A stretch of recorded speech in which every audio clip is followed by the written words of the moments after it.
Neville Goddard, 20 de abril de 1971. Pablo preguntó, ¿quién eres tú para juzgar al siervo ajeno? Es ante su propio Señor que está en pie. Cae.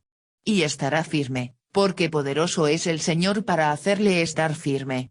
Pues bien, todo ese drama tiene lugar en el individuo. Mi siervo es este ropaje que te está hablando. Tu siervo no es alguien que limpia tu casa, sino el cuerpo que estás usando. Ese es tu siervo. Que nadie juzgue a ese siervo, porque es el maestro quien ejerce el control. En el mismo libro de Romanos se nos dice, si no fuera por la ley, yo no conocería el pecado, conozco el pecado solo porque conozco la ley. No conocería la codicia, si la ley no dijera, no codiciarás. Por lo tanto contra ti, y solo contra ti, yo he pecado y he hecho mal ante tus ojos.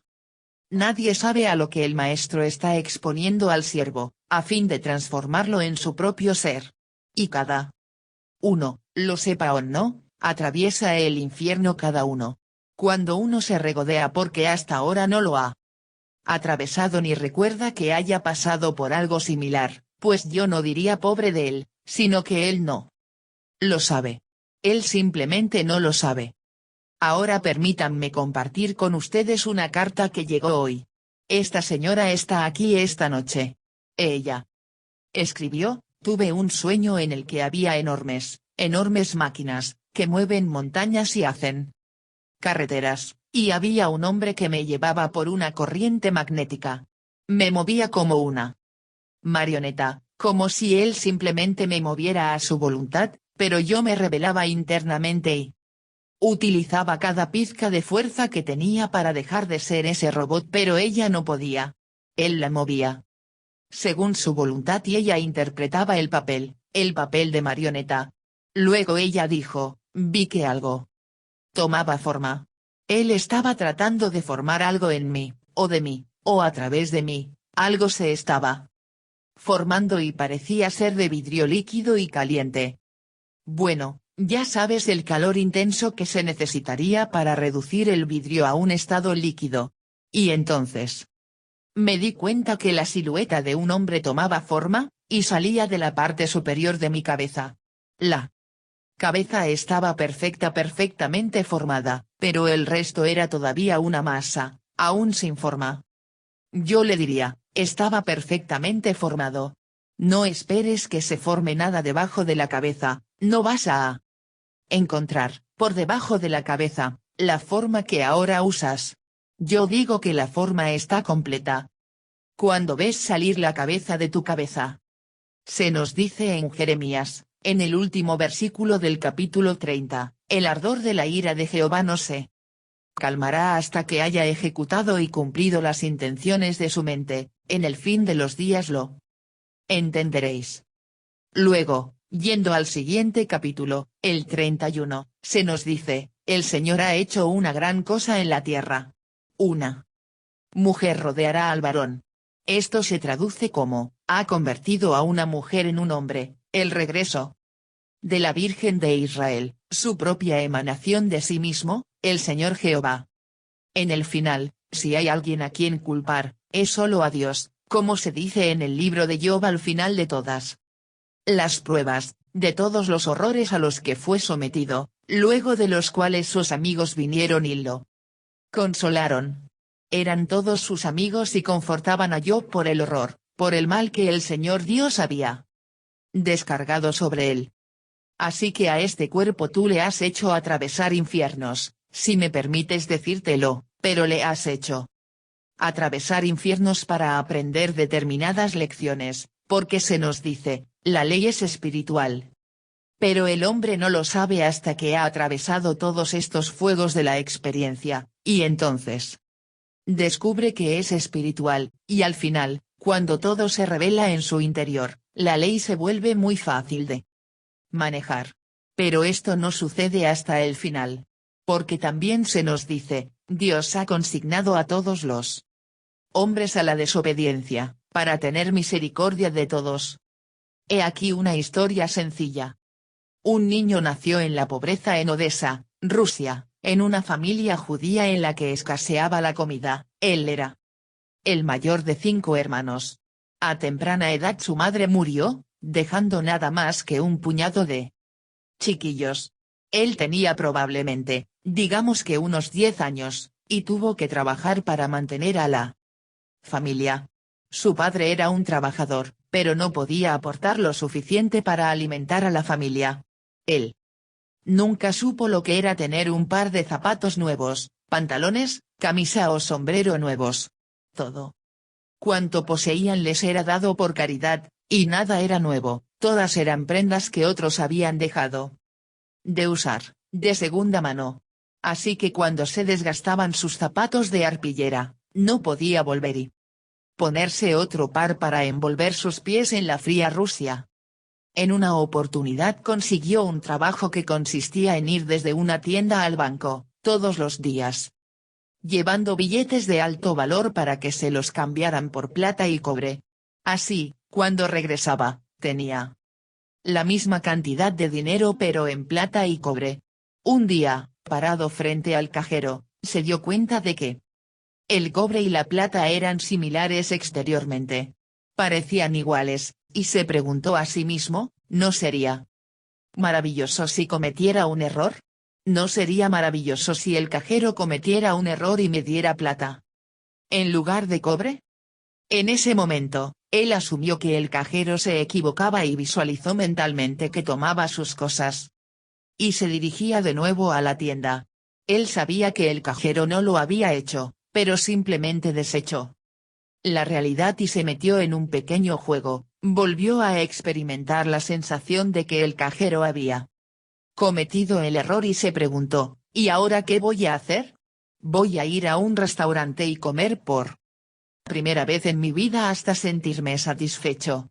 Voy a comer hasta que la comida me salga por las orejas, luego voy a comprarme un par de zapatos y un par de pantalones.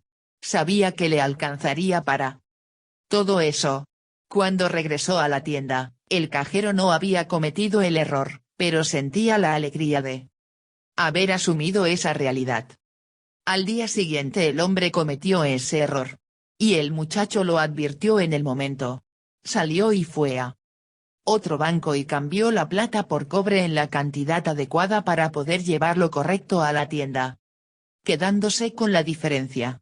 Y con ese dinero extra, contó, luché todo el día conmigo mismo y esa noche, cuando fui a la cama, apenas pudo dormir.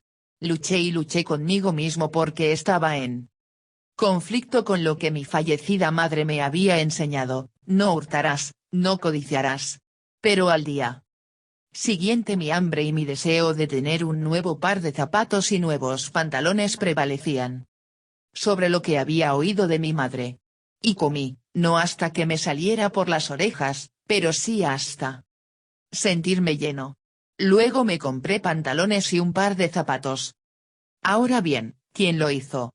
Si la ley no hubiera venido al mundo, yo nunca habría sabido lo que es el pecado. Si la ley no dijera, no codiciarás, yo no sabría lo que es codiciar, y aún así él, quien me está guiando, me consignó a la desobediencia. Así que aquí está la señora, conducida como una marioneta por esta corriente que no podía controlar. Ella era controlada por la corriente formando de ella y en ella eso que podría perfectamente ser un reflejo de la misma corriente. Es la historia de Cristo. Hasta que Cristo sea formado en vosotros, ¿cómo? Se nos dice, Cristo refleja la gloria de Dios, y es la imagen misma de su sustancia. Bien, ¿a quién está formando el Maestro? La palabra Maestro traducida significa la autoridad suprema. El controlador, Dios, el Señor. Eso es lo que significa. Así que cuando utilizas la palabra Maestro, sí.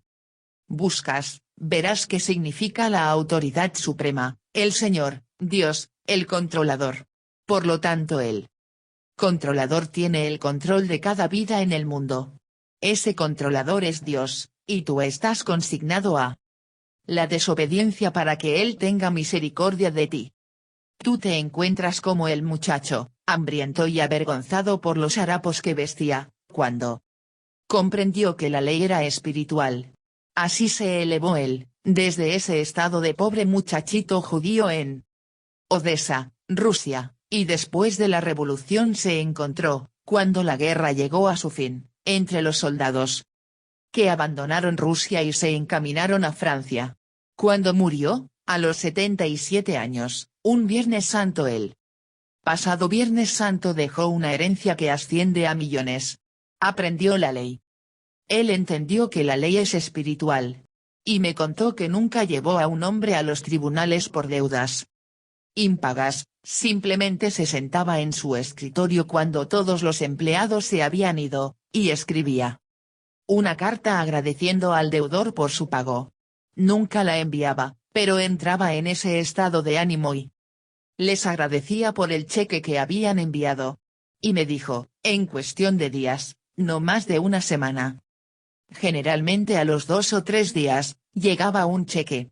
Le pagaban una factura adeudada durante mucho tiempo.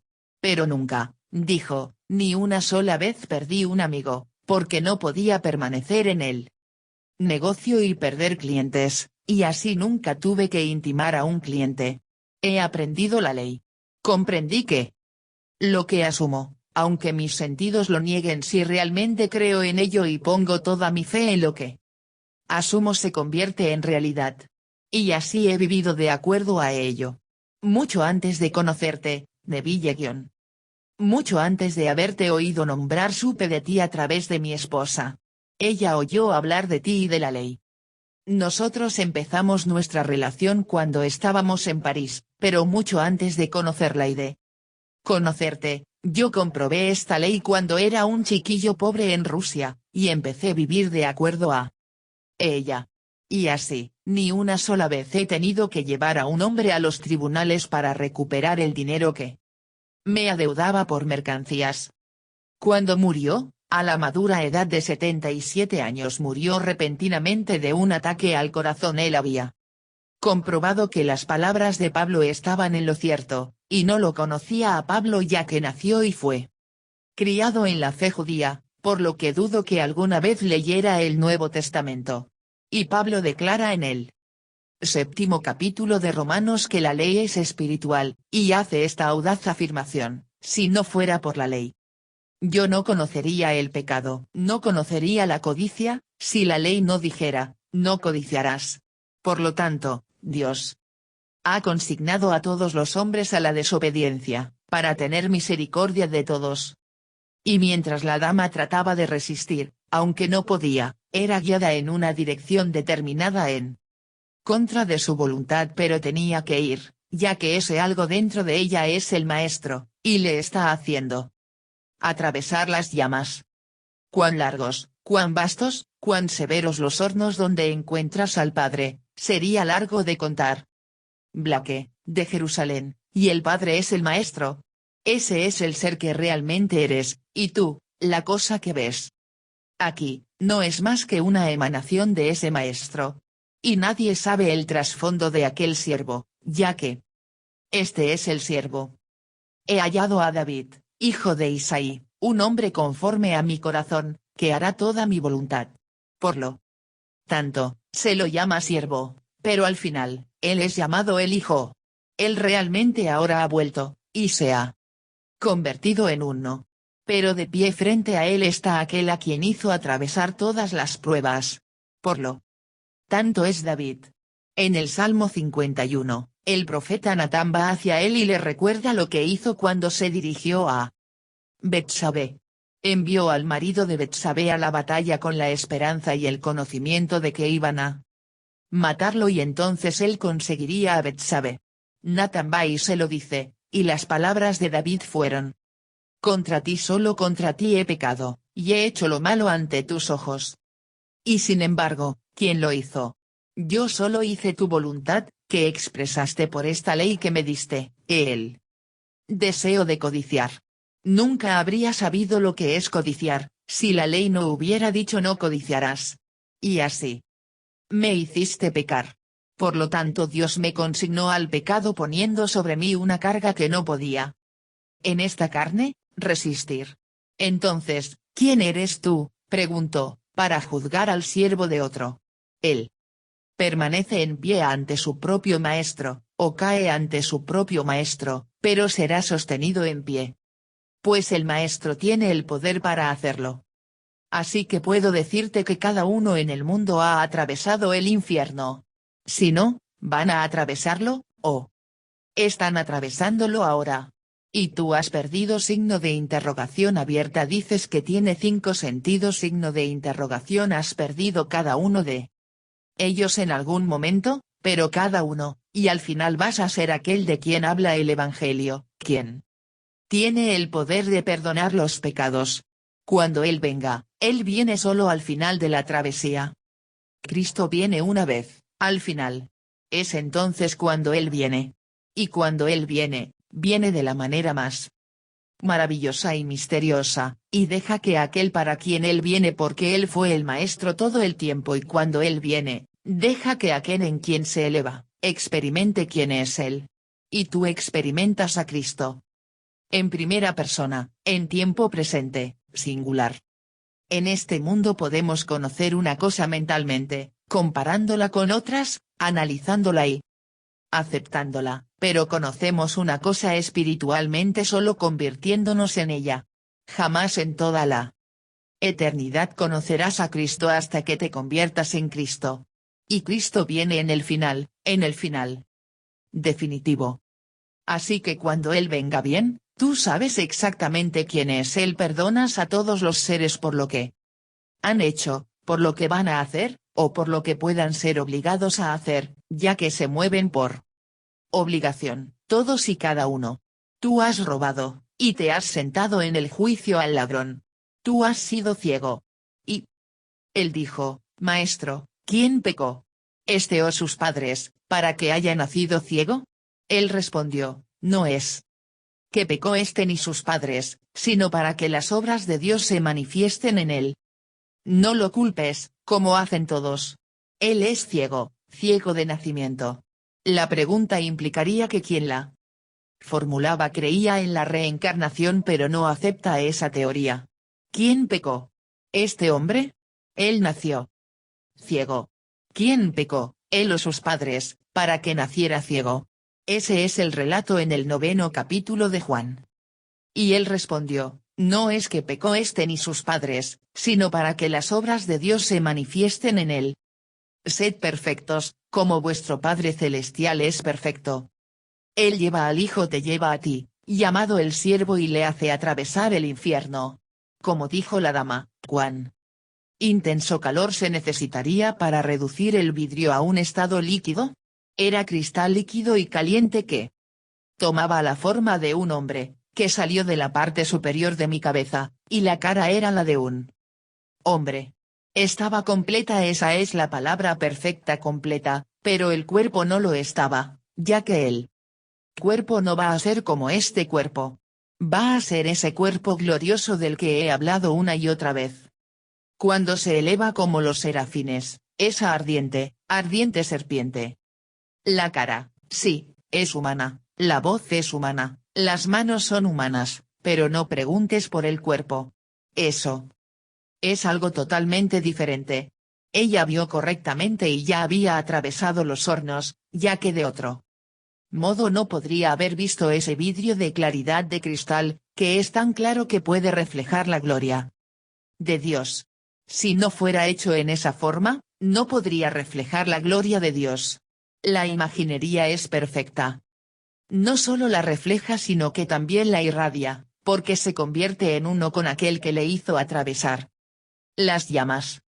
Por tanto, cuando ella lea esta noche, y espero que lo haga, esas palabras en el 31 grado, esta gran cosa que Dios ha hecho en la tierra, que una mujer rodee al hombre, una mujer se convierte en un hombre, que esa fue la radiación de Jehová, llamada en la Escritura la Virgen de Israel, ahora regresa y es Jehová mismo. Entonces la emanación, aun siendo mi mujer, es ahora yo mismo. Regresa, y los dos se convierten en uno, pero el Padre sufrió la radiación. Así que no permitas que nadie te diga que debes estar arrepentido de lo que has hecho, ni se explaye en palabras sobre ello. Permíteme decirte que estás aprendiendo la ley, y aprendiendo que la ley es espiritual. No se trata de observar las cosas externas, como lavarse las manos antes de comer y encender velas en un día determinado y dar gracias y hacer todas esas cosas que la gente hace para él exterior, es lo que se hace por dentro. ¿Qué estoy haciendo en este preciso momento, en cada instante de tiempo? Estoy juzgando a la gente por sus actos externos, su posición social, su posición intelectual, su situación financiera. ¿O estoy preguntándoles, ¿qué quieres? Y aunque respondan con lo que pueda parecer la petición más imposible, tú la concedes. Bien, eso es ponerte a prueba a ti mismo, ahora, para ejercer este poder, ya que al concederla estás perdonando todo pecado por el que hayan perdido el rumbo. Pecar es perder el rumbo, es errar el blanco en la vida. El objetivo final es la formación de ese ser que puede irradiar y reflejar la gloria de Dios. Ese es el fin, el final, y significa perfecto, completo, finalizado, que puedas decir, he acabado la obra que me encomendaste. Ahora regrésame la gloria que es mía, la gloria que tuve contigo antes que el mundo fuese. Sí, renuncié a ser el Hijo de Dios, y me vestí con este ropaje y me convertí en un siervo, un esclavo, y fui crucificado en este ropaje llamado cruz, y me hice a mí mismo sin reputación alguna, y me volví obediente hasta la muerte y muerte en esta cruz y pasé por todos los horrores del mundo y él me llamó, entonces, su siervo. Pero al final, cuando he terminado el trabajo que he venido a hacer, la cruz es apartada y yo me elevo, y soy el mismísimo ser, porque ascendí de hijo a padre. Pero como soy el padre, todavía debe haber un hijo para dar testimonio de mi paternidad, y él está en pie frente a mí y es David, la suma total de todas mis experiencias humanas pero esta vez glorificado. A él no le falta nada. Sus ojos son perfectos, como se dice en el libro de Samuel, rubio, hermoso de ojos y de buen parecer, todo en él es perfecto. No se podría mejorar la belleza de David. No hay nada que falte cuando lo miras y ves a tu hijo. Y tú ciertamente le has hecho atravesar duras pruebas. Arrancaste sus ojos cuando él nació ciego. Le quitaste la capacidad de hablar, la capacidad de escuchar, todas estas cosas le quitaste, y él tenía que obedecerte como esta dama tenía que obedecer a esta simple corriente magnética impulsada por un hombre. Un hombre la dirigía e impulsaba con estos enormes instrumentos que marcan surcos en una montaña y remueven una montaña. Así es como comenzó la visión. Y ahora las ves remover montañas. Las has visto hacer carreteras, donde atraviesan toda una zona de bosques, y en casi nada de tiempo está todo simplemente nivelado y hacen una carretera. Bueno, se está haciendo una carretera en la señora, porque el fin justifica todos los horrores por los que ella ha pasado. Porque eso fue solo mostrarle a ella en la visión esta adorable imaginería lo que ha atravesado. Ella ha sido surcada una y otra vez, y ha sufrido, pero algo adorable estaba saliendo y saliendo de su propio cráneo, cuando una mujer se convierte en un hombre, y ahora ella regresa y es uno con el Padre. Entonces, cuando te encuentras con alguien en el mundo y estás atravesando una prueba, no te analices a ti mismo ni preguntes, ¿qué he hecho mal? ¿Qué he hecho mal? Ve a la escritura y averígualo, él me consignó a la desobediencia, por lo tanto, si desobedezco la ley, es él. Entonces, ¿quién es él? Mi propio maravilloso Señor. ¿Y quién es ese Señor? Mi imaginación. Ese es el Padre. Ese es el Señor. Ese es el Maestro. Le he obedecido cada instante del tiempo, y cuando él me tomó siendo yo un niño y me envió a la escuela a 2000 millas de distancia, sin amigos ni parientes para recibirme, y el fuego era tan intenso. Como intenso era el deseo de ir, tuve que ponerme en marcha. y cuando fui despedido de un empleo, o fui despedido de otro, o cuando renuncié, tuve ese intenso deseo de hacer algo que fuera diferente. Era él quien me estaba guiando durante todo el trayecto. Fue él quien me llevó a Londres, cuando realmente no estaba capacitado para hacerlo, y luego en Londres me hizo encontrar a un hombre, un ingeniero retirado a quien le gustaba el mundo psíquico y me introdujo en esta forma de pensar. Fue solo una pequeña chispa y todo estaba ahí. Él solo tuvo que ponerle la chispa y, cuando regresé, empecé a vivir en las librerías de segunda mano de la ciudad de Nueva York. Cuando podía permitírmelo, me compraba un libro. Y cuando viajaba como bailarín, viajaba con mi biblioteca. Mientras los otros jugaban a las cartas todo el día para matar el tiempo entre shows. Porque hacíamos 3 o 4 shows por día, yo leía mis libros. Y cuando salían por las noches después de la función a hacer algunas cosas, yo tomaba mis libros, y construí mi biblioteca de esa manera. Cuando apenas podía permitirme comprar un libro. De esa manera gastaba mi dinero. Por ello te digo, todos estamos desempeñando el papel que el maestro ha determinado, y creemos que somos completamente libres en este mundo. No somos libres hasta el final, no hasta el definitivo final. Cuando el Hijo nos hace libres. Así que, si el Hijo os libertare, seréis verdaderamente libres, pero no hasta el final.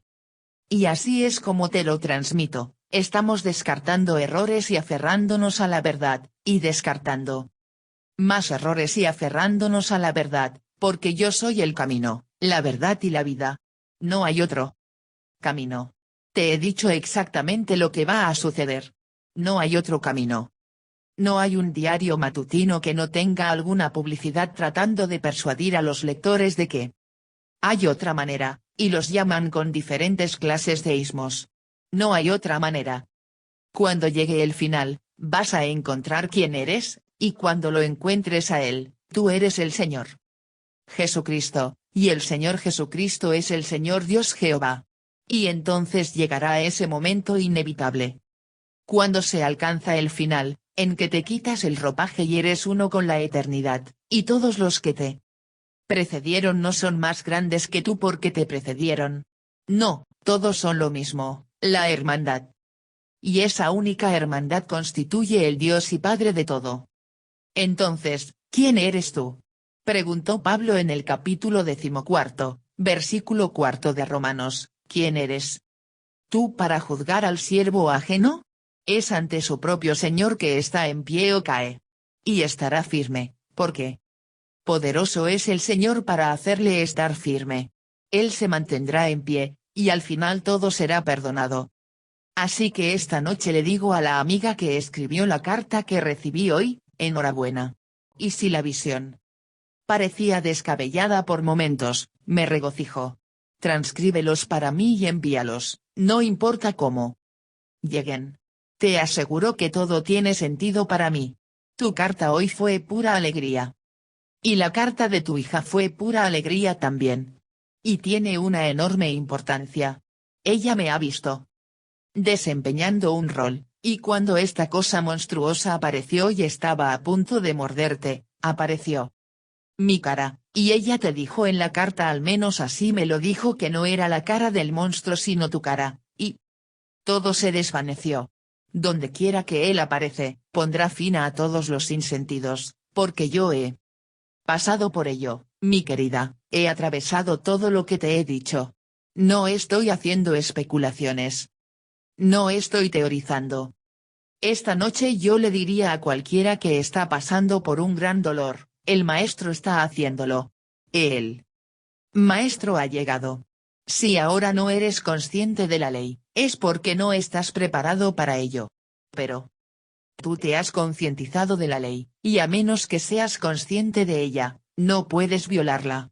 No puede haber pecado en el mundo a menos que exista ley, porque el pecado es simplemente errar el blanco. Si no tuvieras un blanco en este mundo, si la muerte no significara nada para ti, no matarás, no significaría nada. Si aceptas los mandamientos, entonces la violación de ellos es pecar. Pero no existe violación si no tienes la ley. ¿Cómo se puede infringir lo que no se tiene como ley? Si no tienes objetivo en este mundo, ¿cómo puedes perderlo? Si no tienes un blanco, ¿cómo puedes errarle? Pero tú tienes un objetivo y quienes están aquí tienen el mayor de los objetivos. Ese fin es ser Cristo, no servir a Cristo, eso no es suficientemente bueno sino ser Cristo. Tú nunca lo conocerás de ninguna otra manera, solo siendo Cristo. Tú no conoces el amor en el verdadero sentido de la palabra, hasta que estás realmente incorporado al cuerpo del amor. Entonces tú eres amor. Bueno, tenemos atisbos de ello cuando nos enamoramos. ¿Cómo podría un hombre conocer el amor a menos que esté enamorado? Se puede hablar de ello y todas estas cosas, pero uno debe estar enamorado para conocer el amor. Pero la plenitud del amor es cuando uno se incorpora al cuerpo del amor. Entonces no se puede describir ese gozo. No se puede describir ese amor. Solo experimentar a Dios en la forma de amor podría describirlo a la persona que lo experimente, pero ¿cómo transmitir esa experiencia a otro? El que pasó por ella no puede hacerlo, pero puede animar a otros, y ellos simplemente tendrán que creerle si llegaran a creerle y él seguirá ciegamente contándoselo a todos, los que le creen y los que no le creen, hasta ese momento del tiempo en que regrese al cuerpo del amor y ocupe su lugar. ¿Dónde? En ti. Porque al final hay solo uno, un Padre de todos. Así que esta noche, si tienes tiempo, lee el 14º y el 7º, de hecho todo está en Romanos realmente. Donde en los primeros 8 capítulos se sientan las bases. Pero especialmente el 7º, cité bastante del 7º. Esta noche. Y encontrarás que él perdona a todos, porque el que quitaba a la gente del camino luego se convirtió en el más grande agente de promoción del camino, diría yo. La señora dijo también que en su visión estaba Pablo, y ella era Pablo, pero Pablo hablaba de sí mismo como si fuera mujer que se convierte en hombre. Yo te digo que en la resurrección estarás por encima de las organizaciones sexuales. No serás ni hombre ni mujer, ni esclavo ni libre, serás Cristo y Cristo es Dios. Hasta que llegue ese momento, todavía eres el siervo de ese maestro que te está guiando, como guió a la dama, y llegará el día cuando él se formará a sí mismo en ti. Cristo se formará para irradiarte y reflejarte, porque tú eres el maestro, y cuando llegue ese momento tú regresarás y serás uno con él. Maestro que es el Señor Jehová. Parece algo que supera a los sueños más salvajes del hombre, pero déjame decirte que es verdad. Así que no condenes a nadie. Déjalos en paz. Cuando están sufriendo, que tu corazón los acompañe y exprésales misericordia, porque tú has pasado por eso. O bien lo pasarás, porque nadie saldrá hasta ser perfecto, como su Padre es perfecto. Y el Padre tuvo que atravesar todas las experiencias del hombre para ser perfecto. Y tú vas a atravesar, o has atravesado, me atrevo a decir que ya las has atravesado y por eso estás aquí, todas las experiencias de la humanidad. Y al final tú eres Dios el Padre. Ahora, entremos en el silencio. Referencia a Pablo, HCH. 9.12. Traducido por Penchi Kirch.